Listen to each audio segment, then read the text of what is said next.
하시다가 추우면 에어컨을 끄세요.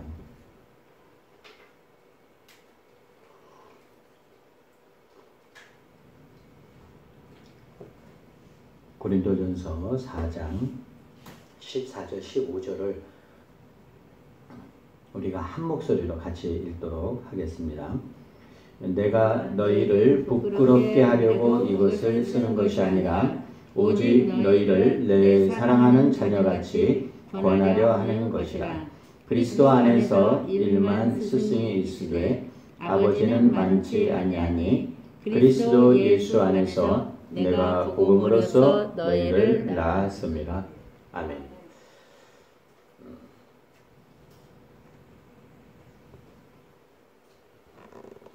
여러분 기도하시라고 제가 저 뒤에 그 앰프에 이게 찬양곡을 담아놨어요. 그래서 주중에 와서 기도하시는 분들이 그냥 기도하셔도 되고 또 찬양이 필요하신 분은 찬양을 틀고 그렇게 기도하시면 됩니다. 제가 저 찬양곡을 이제 유튜브에서 보다가 너무 감동적이어서 야, 이렇게 아름다운 그런 찬양 멜로디를 피아노로도 하고 이렇게 연주하는 것을 보고 참 마음에 감동이 되었습니다. 그래서 자연스럽게 그 유튜브에 댓글이 있는 것을 보게 됐어요. 재미있는 댓글이 참 많이 있는데 뭐 수백 가지 되죠. 뭐 그걸 다 말씀을 드릴 수는 없지만 제가 몇 가지 그 유튜브에 나와 있는 찬양곡을 듣고 사람들의 반응이 어떠한 것인가 하는 것을 제가 소개를 해드리겠습니다. 몽실이라는 이름에 거기 나오죠. 뭐 한 주 전, 두 주 전, 1년 전, 2년 전 그 댓글단 그 시점이 나옵니다. 2년 전입니다. 하나님을 안 믿는데 요즘 귀신 때문에 너무 무서워서 반야신경도 들어보고 친구한테 전화도 해보다가 도저히 안 되겠어서 지금 듣고 있는데 조금 도움되는 것 같아요. 아직 잠은 못 자고 있는데 그래도 심장이 터질 것 같이 뛰는 건 덜해졌어요. 이렇게 댓글을 달았습니다. 또 1년 전에 제가 원래 분노 조절 장애가 조금 있어요. 근데 이거 듣고 분노 조절 장애가 나아졌어요. 그리고 악몽도 많이 꿨는데 악몽이 올려졌어요. 악몽이 없어졌어요. 이거 참 올려주신 분 정말 감사합니다. 이렇게 댓글을 썼고요. 김예진 2년 전 맨날 쫓기는 꿈, 악몽, 뭐 죽이는 꿈, 싸우는 꿈, 하여튼 정상적인 꿈을 꾼 적이 없어요. 가요부터 시작해서 다 틀고 자도 소용이 없어요. 요즘은 찬송가 틀고 자는데 꿈도 안 꾸고 악몽도 안 꿔요. 주님 정말 감사합니다. 편안하고 꿈 안 꾸고 잘 수 있게 해주세요. 이런 댓글이었습니다. 샌딩 1년 전인데요. 주님, 얘는 좀 특별한 아이 같아요. 이제 곧 1월 28일에 계약하고 3일에 나가는데 반 배정을 하는데 예진이라고 하는 친구가 있나 봐요. 그 예진이와 같은 반이 되게 해주세요. 제가 다른 친구와 친해지면서 이 예진이를 버린 적이 있거든요. 근데 그때가 너무 후회가 돼요. 제가 용서받을 수 있을까요? 예진이와 다시 친한 친구가 될 자격이 없는 것 같아요. 그래서 매일같이 기도 중이에요. 예진이가 나오는 꿈을 자주 꾸고 있어요. 제가 4학년 때, 그러니까 4학년인가 뭐 초등학생 같아요. 4학년 때 친구 관계 때문에 상처를 주고받았거든요. 근데 5학년 때는 안 그럴 수 있게 해주세요. 4학년 때 싫어했던 친구들을 좋아하려고 노력하는 중이에요. 그리고 2019년 해에는, 그러니까 이게 이제 재작년 말에 쓴 것 같아요. 2019년 새해에는 하나님만 믿고 사탄 때문에 나쁜 짓을 안 하겠습니다. 노아처럼 하나님의 말씀에만 순종하며 살게요. 하나님, 예수님 사랑해요. 이런 댓글이 이제 쭉 기록되어 있습니다. 김소아 5개월 전. 오늘 이거 하나 다 끝날 것 같아요. 잘 들으세요. 5개월 전입니다. 주님, 저는 아직 13살이고요. 연약하지만 죄인입니다. 요새 기도 많이 못 드려서 죄송하고 항상 언제나 제 옆에 있어주세요. 언제나 제 걱정, 고민 해결해 주셔서 감사드립니다. 예수님 사랑해요. 류은지 1년 전입니다. 하나님, 아직 14살인 저입니다. 이렇게 저에게 신앙이라는 것을 알려주셔서 감사합니다. 항상 억지로 다녔던 교회가 이제는 매주일 너무나도 좋습니다. 한 주간 힘들었지만 흘리기 힘든 눈물 매주일마다 기도하고 간구하며 눈물을 흘리게 하심을 감사드립니다. 아멘. 이런 댓글이에요. 몇 살이라고요? 14살, 13살. 초등학교 5학년, 초등학교 6학년, 중학교 1학년 아이들이 유튜브에서 흐르는 그 피아노 찬양 소리를 듣고 지금 댓글을 단 것을 제가 올려드린 것입니다. 하나님께 대한 감사가 있고 찬양이 있고 이 놀라운 것은 이 아이들이 어른들이 쓴 댓글이 아니라 아이들이 쓴 댓글이라고 하는 것이 저는 굉장히 놀라웠습니다. 신앙교육은 어렸을 때 매우 중요합니다. 어렸을 때 가지고 있던 그 신앙은 그의 평생에 있어서 그 근본이 되는 것입니다. 아이들이 찬양을 듣고 마음에 감동이 되고 눈물을 흘리면서 기도하고 주일 예배가 형식적으로 가기 싫어 그것이 아니라 정말 감동적으로 갈 수 있는 그 믿음, 이거 어디서 나왔겠어요? 어렸을 때는 하나님이 그런 마음을 주시는 것 같아요. 하나님을 찾고자 하는 마음, 하나님을 바라는 마음, 영원을 사모하는 마음. 성경에 다 나와 있더라고요. 전도서 3장에 보면 그런 말씀이 있어요. 하나님이 모든 것을 지으시되 때를 따라 아름답게 하셨고 또 사람들에게는 영원을 사모하는 마음을 주셨느니라. 하나님이 우리에게 그런 마음을 주셨어요. 우리에게만 그런 것이 아니라 정말 우리 어린 자녀들에게, 정말 중학생들, 그 다음에 초등학생들에게 영원을 사모하는 마음, 땅의 것이 아니라 하늘의 것을 사모하는 마음을 주셨다고 하는 것이에요. 그래서 저는 이런 댓글들을 보면서 이것이 전혀 이상한 것이 아니에요. 어린아이일수록 이런 영적인 감각들, 어쩌면 우리들보다 더 살아 움직일지 모르겠어요. 문제는 뭐냐 하면은 우리가 세월이 지나감에 따라서, 그리고 세상이 살기 힘들고 바쁜 그런 이유 때문에 이런 영적인 감각들이 점점 줄어든다고 하는 거예요.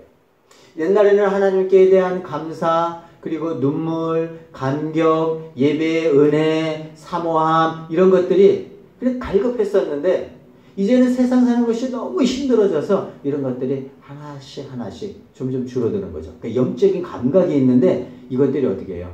하나 둘씩 사라진다고 하는 것이 문제입니다. 바울이 고린도 교회에 사역을 하고 또 그들에게 편지하고 또 믿음으로 권면하고, 이거 다 왜 그런지 아세요? 이런 영적인 감각들을 불러일으키는 거예요. 하나님이 오늘 우리에게 말씀을 주시는 이유는 무엇이냐 하면은 우리의 영적인 감각들을 다시 일깨우는 거예요. 그래서 말씀을 들을 때에는 이 말씀이 내 영혼을 살릴 수 있도록 이렇게 기도하는 마음으로 들어야 됩니다. 그러면 살 수 있어요. 오늘 그 바울과 이 고린도 교회에 아주 그 특별한 관계를 말씀을 하고 있어요.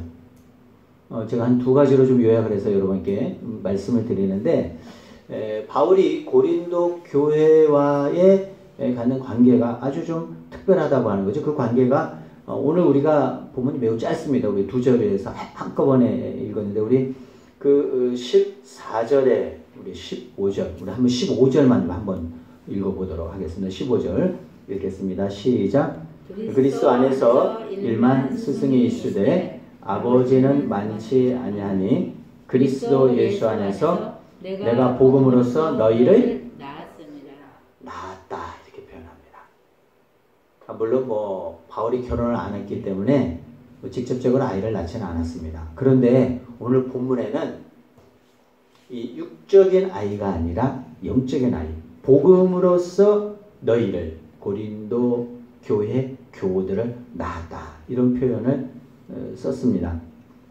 마치 아이를 낳듯이 바울과 고린도 교회와의 그런 교우들과의 관계는 어떤 관계냐 하면은 마치 육체적으로 부모가 자녀를 낳듯이, 그래서 이제 14절에는 내 사랑하는 자녀, 이렇게 내 사랑하는 자녀같이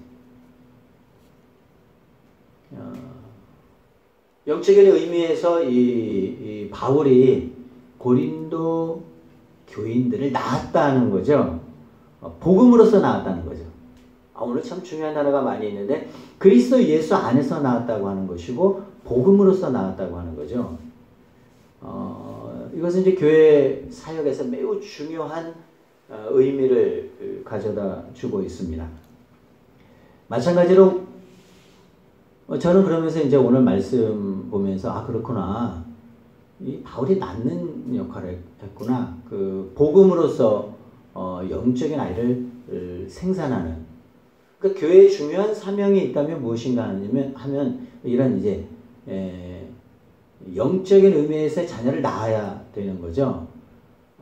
자녀가 없다면 이제 부모 세대로서 그것이 끝나고 더 이상의 후대에 바랄 것이 없습니다. 그런데 이제 영적인 이게 믿음의 관계, 그리고 믿음의 대를 이어가는 거죠. 바울은 그것을 위해서 이제 사역을 했습니다. 복음으로서 아이를 낳았어요. 그래야 교회 분위기가 많이 달라집니다. 신앙생활하는 것이 재미있습니다. 그러니까 복음으로 아이를 낳지 않으면 영 재미가 없습니다. 결혼 후에 그 부부관계의 갈등이 이 아이들 때문에 많이 해소되는 경우를 봅니다. 제가 지난주인가요? 지지난주 예화를 통해서도 말씀을 드렸죠. 위기에 있었던 그 부부에 대한 이야기를 말씀을 드렸는데 자녀가 태어남으로 인해서 가정 분위기가 많이 바뀔 수 있다고 하는 거죠. 남편에게 아무리 일찍 들어와라 그래도 어느 정도 지나게 되면 뭐 늦게 들어오기도 합니다. 그런데 아이가 생겼을 때 그 아이로 인해서 가정이 새롭게 되는 경우는 우리가 많이 볼 수가 있습니다. 그래서 자녀는 어린 아이들은 이 가정 생활에 있어서 활력소가 되는 것이죠. 분위기가 바뀝니다. 영국 격언에는 이런 말이 있습니다. 결혼한 가정에 자식이 없다는 것은 태양빛을 빼앗긴 지구와 같다. 소중하다고 하는 거죠. 여러분이 잘 아는 페스탈로치는 자녀에 대해서 이렇게 말을 합니다. 이 지상에서의 가정의 단란함이 최고로 빛나는 기쁨이요 자녀를 보는 즐거움이 가장 성스러운 행복이다. 그러니까 자녀가 가정에 얼마나 중요한 역할을 하는지를 말해주고 있는 것입니다. 할아버지 할머니가 있는 가정에 손주가 함께 들어와 살게 되면 집안에 살맛이 납니다. 사람들이 그렇게 이야기하더라고요. 어린아이가 없으면 웃을 일이 없다고. 어린아이가 있음으로 인해서 한 가정의 분위기를 바꿀 수 있다고 하는 것입니다. 교회도 마찬가지입니다. 우리가 영적인 자녀를 낳았을 때 그 자녀가 반드시 교회 분위기를 바꾸어 갈 수가 있습니다. 좋아지는 거죠. 교회에 웃을 일이 어디 있을까? 뭐 때문에 우리가 웃을 수 있을까? 무엇 때문에 우리가 이렇게 행복하게 신앙생활을 할 수 있을까? 그것은 영적인 자녀를 잉태했을 때 교회 분위기는 바뀔 수 있다고 하는 것이. 뭐 1년이 돼도 괜찮고요. 2년이 돼도 괜찮고요. 3년이 지나도 괜찮습니다. 반드시 중요한 것은 이죠. 영적인 자녀가 교회 분위기를 바꾸어가는 것이죠. 이 말씀을 구약에서는 어떻게 표현하냐 하면은 그 에스겔서에 이런 말씀이 있습니다. 주 여호와의 말씀이니라 나의 삶을 두고 맹세하노니. 참 하나님 맹세하시네요. 우리한테는 맹세하지 말라고 하셨는데 에스겔 33장 11절에 보니까 주 여호와의 말씀이니라 나의 삶을 두고 맹세하노니 무슨 말씀이겠어요? 중요한 말씀이겠죠. 하나님의 맹세예요. 나는 악인이 죽는 것을 기뻐하지 아니하고 악인이 그의 길에서 돌이켜 떠나 사는 것을 기뻐하노라. 악인이 돌아오는 것을 기뻐하네. 하나님이 맹세하시면서 하신 말씀이에요. 죽었던 자녀가 돌아오는 거죠. 하나님을 알지 못했던 자녀가 하나님을 찾게 되는 거죠. 영적인 자녀를 잉태하는 거죠. 이것이 교회의 궁극적인 목표다 하는 것입니다. 이런 말씀이 있습니다. 로마의 유명한 명사 티베리우스 크리쿠스의 그 부인이 있었는데 그 부인의 이름은 코로레리 여사였습니다. 당대에는 최고로 존경받는 여인이었대요. 그런데 그 부인의 집에 이제 사람들이 찾아오죠. 귀족 부인들이 모여서 차를 마시며 이런저런 이야기를 합니다. 세상 살아가는 이야기죠. 그런데 이 세상 살아가는 이야기 중에 중요한 부분을 차지하는 게 뭐냐면 자랑하는 거예요. 자기가 가지고 있는 것들 자랑하는 거죠. 내가 어떤 보석을 가지고 있는데 이 보석이 어떻고 저떻고 자기가 가지고 내세우는 거죠. 이런 것들을. 그러면서 이 코로레리 부인에게도 이렇게 이야기를 합니다. 당신도 좀 이야기를 해보라고. 이 사람은 이야기 안 하고 가만히 듣고만 있어요. 당신 좀 가지고 있는 보석 좀 구경시켜달라고 이야기합니다. 그랬더니 부인이 이야기합니다. 괜찮다고. 그랬더니 계속 주변에서 당신이 가지고 있는 보석을 좀 자랑해달라고 계속적으로 권면을 하니까 이야기를 하니까 이 사람이 갑자기 일어나더니 방으로 들어가는 거예요. 그러면서 방으로 들어가서 잠시 후에 두 아들의 손을 양쪽에 하나씩 붙잡고 나오는 거예요. 그러면서 이야기합니다. 내 보석은 이 두 아들입니다. 나의 가장 중요한 보석은 이 아들들입니다. 이렇게 이야기를 했습니다. 여러분, 우리가 가지고 있는 보석이 무엇일까요? 내가 가지고 있는 것들 중에 가장 빛나고 가장 아름답게 하고 나를 가장 행복하게 하는 보석이 무엇일까요? 그것이 영적인 자녀입니다. 바울에게 있어서의 보석은요, 고린도 교인들이었어요. 자기가 복음 안에서 나은 사람이었어요. 우리에게 있어서 가장 아름다운 보석, 소중한 것이 무엇일까? 내 인생에 있어서 가장 소중한 보석이 무엇일까? 뭐라고요? 내가 영적으로 낳은 자녀가 나의 보석이라고 하는 거죠. 그래서 우리 교회는요, 여러분 그렇게 좀 목표를 두었으면 좋겠습니다. 물론 1년, 2년 만에 이런 자식이 생기는 건 아니죠. 우리가 믿음 생활을 하고 또 오랜 기간 동안 기도하고 영적인 자녀를 낳는다고 하는 건 굉장히 어려운 일이에요. 왜냐하면 거기에 뭐가 따르냐면 해산의 고통이 따르기 때문이죠. 우리가 전도해서 한 영혼을 하나님께로 인도하는 일은 우리가 육체적으로 이런 해산의 고통을 겪는 것보다 더한 고통이 있어요. 그런데 한 가지는 기억하셔야 돼요. 우리가 이 땅에 살면서 영적인 자녀를 반드시 낳아야 됩니다. 하나님이 우리에게 교회에, 가정에, 국가에, 민족에, 그리고 다음 세대에 기대하는 것이 뭐냐면 우리 한국의 믿음의 대를 이어가고 가정의 믿음의 대를 이어가고 교회의 믿음의 대를 이어가는 것은요, 이 영적인 후손을 갖는 거예요. 바울처럼 영적인 아이를 낳는 것이요. 이것이 이제 여러분이 아마 이런 걸 놓고 한번 좀 기도했으면 좋겠습니다. 하나님, 물론 이제 지금 영적인 자녀가 있는 사람이 있고 없는 사람이 있는데 목표를 가지고 기도했으면 좋겠어요. 하나님, 오늘 본문에 보니까 바울이 영적인 자녀가 있었는데 저에게도 영적인 자녀를 주세요. 믿음의 자녀를 낳을 수 있도록 해주세요. 이것이 우리의 한 가지 기도의 제목이 되어야 됩니다. 그래서 오늘부터 그걸 놓고 기도하세요. 물론 영적인 자녀가 한 명이 있다. 그러면 2명이 되도록 3명이 되도록. 오늘 본문에 보면 본문은 짧지만 그러나 저에게 특별히 저의 관심이 가는 단어가 한 가지가 있었어요. 그것이 뭐냐면 오늘 본문 14절에서는 뭐라고 나오냐면은 내 사랑하는 자녀라고 나오고요. 이것과 관련해서 15절에 제 마음을 끄는 단어가 딱 하나가 있었는데 그것이 뭐냐 하면 아버지였어요. 아버지. 15절에 보니까 이거 또 한 번 읽어보죠. 우리가 아까 읽었지만 뭔가 여기 좀 의미가 있는 것 같아요. 15절 또 한 번 읽겠습니다. 시작. 그리스도 안에서 일만 스승이 있으되 아버지는 많지 아니하니 그리스도 예수 안에서 내가 복음으로써 너희를 낳았습니다. 거기 스승이라는 단어가 나오고 아버지라는 단어가 나와요. 무언가 하나님이 계속 말씀을 하시려고 하는 것 같아요. 제가 이렇게 읽는데 아버지 그 일만 스승, 이거는 이제 일만 스승이라고 하는 거는 많다는 거죠. 스승이 많다고 하는 거죠. 무엇인가 하나님이 저에게 더 말씀을 하시려고 하는 것 같아요. 그래서 제가 읽고 또 읽었어요.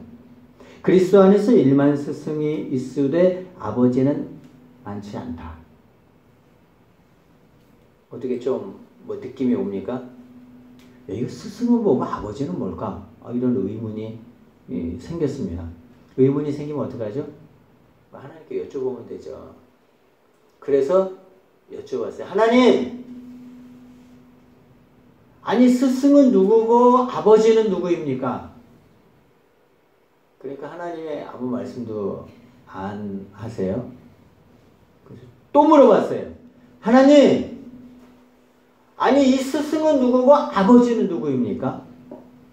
그랬더니 하나님께서 스승은 가르치는 사람이다. 그래서 제가 속으로 하나님 그 스승 가르치는 사람이죠. 그 정도는 저도 알고 있는데 이렇게 생각이 드는 순간 머릿속에 뭐가 한 가지 싹 하고 스쳐 지나가더라고요. 그것이 뭐냐면 유튜브였어요. 유튜브에서 설교하는 수많은 목사님들의 영상이 싹 하고 지나가더라고요. 이거구나. 제가 지금 아버지에 대해서 이야기하고 있는데 스승은요. 스승은 유튜브예요. 유튜브. 우리에게 영적인 것들을 알려주고 수많은 목사님들이 설교를 하더라고요. 그런데 그 유튜브에 있는 수많은 목사님들, 선교사님들, 영적으로 좋은 깨달음을 주는 모든 분들은 나에게 있어서 뭐죠? 스승이에요. 스승. 아버지는 될 수가 없어요. 아버지는. 유튜브에 있는 훌륭한 목사님들은 내 영적인 아버지가 될 수가 없어요. 뭐가 된다고요? 스승밖에는 되지 않아요. 제가 고린도 교회와 바울과의 관계를 갖다가 묵상하는데 굉장히 놀랐어요. 왜 놀랐냐 하면은 그 둘의 관계는 어떤 관계죠? 스승과 제자의 관계가 아니었어요. 어떤 관계였어요? 아버지와 14절에 자녀의 관계였어요. 15절에 나와 있는 아버지와 14절에 자녀의 관계였어요. 그래서 제가 굉장히 놀란 이유는 뭐냐 하면 그렇구나. 나와 여러분의 관계가 어떤 관계죠? 제가 아버지래요. 이렇게 젊은 아버지도 있나? 저보다 많은 분들이 얼마나 많이 있어요. 바울보다 고린도 교회에 바울보다 나이 많은 사람이 얼마나 많았겠어요. 그런데 그 바울은요 고린도 교회의 영적인 아버지였어요. 상당히 부담이 되더라고요. 고린도 교회가 문제가 아니라 이제는 엘사는 교회. 저보다 나이 많으신 분도 계시는데 제가 뭐라고요? 아버지래요. 아무도 안 놀라시는데? 놀래야 그 다음을 제가 이어갈 수가 있는데 영적인 아버지는요, 자녀들의 믿음 생활에 직접 관여합니다. 스승은 직접 관여하지 않아요. 그냥 가르치면 되는 거예요. 그런데 가르치고 나서 그것이 그대로 지켜지는지 안 지켜지는지, 그리고 무엇이 잘못되는지 끊임없이 관여하는 것은 뭐예요? 아버지예요. 가정에서 부모가 어떻게 해요? 자녀들 양육하죠. 훈계하죠. 가르칩니다. 잘했을 때는 칭찬해요. 그리고 잘못했을 때는 어떻게 해요? 야단도 칩니다. 꾸짖기도 하고요. 그런데 유튜브 스승님들은 가르치기는 가르치는데 어떻게 해요? 우리가 뭘 잘못했는지 그걸 꾸짖지는 않아요. 내가 어떤 행동을 했을 때 그것은 잘못됐다 그렇게 말하지 않아요. 그냥 가르치면 되는 거예요. 스승과 아버지와의 차이점은 바로 이런 것입니다. 아버지는 자녀를 위해서 기도합니다. 그것이 부모고 그것이 아버지예요. 유튜브 강사들은 여러분을 위해서 기도하지 않습니다. 느낌이 오나요? 제가 말씀을 준비하면서 굉장히 충격을 받았어요. 그렇구나. 우리 가정에서 그렇잖아요. 여러분 어떻게 자녀를 위해서 기도합니까? 당연히 하죠. 아니, 자녀를 위해서 기도하지 않는 부모가 어디 있겠어요. 여러분이 부모면은 당연히 자녀를 위해서 기도합니다. 이유는 뭐죠? 아버지이기 때문에, 어머니이기 때문에. 스승과 아버지는 여기서 차이가 나더라고요. 영적인 아버지가 자녀를 위해서 기도합니다. 예수님이 이 비유를 어떻게 들었냐 하면은 목자와 양의 비유를 들었어요. 예수님이 목자고 우리가 양이죠. 제가 지금 이제 말씀드린 건 관계죠. 예수님과 우리의 관계. 우리가 예수님을 따라가잖아요. 그 베드로전서 5장에 보면 그런 말씀이 나옵니다. 목자장이 나와요. 목자장이 나타나실 때 시들지 아니하는 영광의 관을 주리라. 그럼 저는 뭐죠? 저는 목자인 거죠. 저는 목자의 장은 아니에요. 목자 장은 누구죠? 예수님이죠. 그러나 나를 가리켜서 목자, 양을 이끄는 목자예요. 그런데 양의 특징은 목자의 음성을 듣습니다. 제가 지금 계속해서 초점을 맞추어 가는데 관계에 대해서 이야기를 하잖아요. 우리 엘사랑 교회에서 저와 여러분의 관계는 아주 간단합니다. 영적인 의미에서의 여러분은 자녀고 저는 아버지의 영적인 아버지 역할을 한다고 하는 거죠.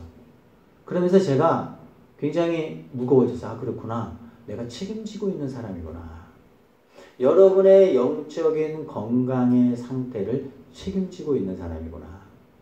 물론 제가 50대지만 40대 목사님도 있고요. 저도 40대 목사 안수를 받았고 30대 목사님도 계시고 심지어는 20대 목사님도 계세요. 군인 목사님 같은 경우는 20대 있거든요. 그러면은 그 어린 사람들이 맡고 있는 교회에 그보다 훨씬 더 나이가 많은 분들이 너무너무 많이 있을 거라는 거죠. 그럼에도 불구하고 영적인 관계에 있어서는 아버지와 자녀의 관계라고 하는 거예요. 이 아버지에게 있어서의 저는 책임이 느껴졌어요. 내가 엘사랑 교회를 사역하면서 그럼 내가 해야 될 것이 무엇인가? 나와 유튜브 강사의 차이점이 무엇인가? 뭐죠? 유튜브 강사들은요, 여러분을 위해서 직접적으로 기도해 주지 않아요. 그래서 저는 책임을 느꼈어요. 그렇구나. 내가 영적인 아버지라면 내가 영적인 아버지로서의 책임이 무엇인가? 뭐죠? 기도해 줘야 되죠.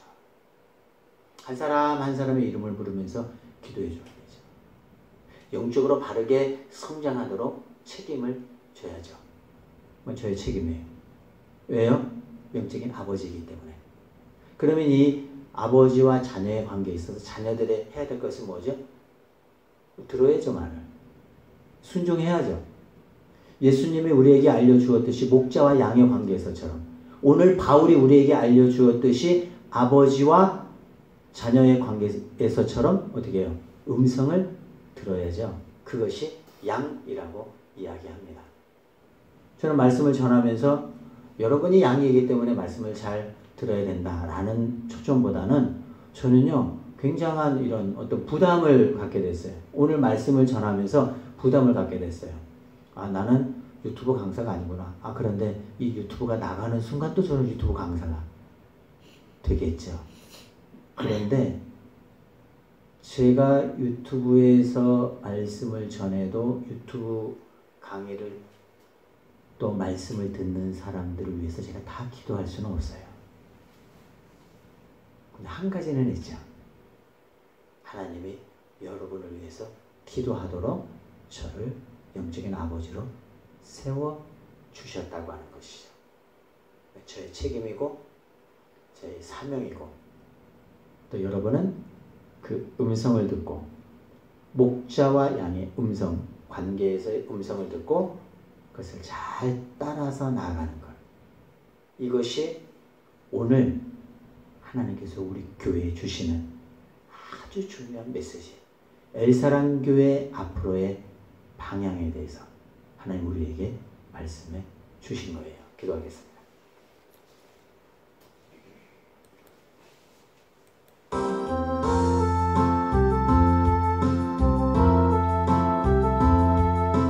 우리 믿음으로써 우리가 영적인 자녀를 좀 낳았으면 좋겠고요.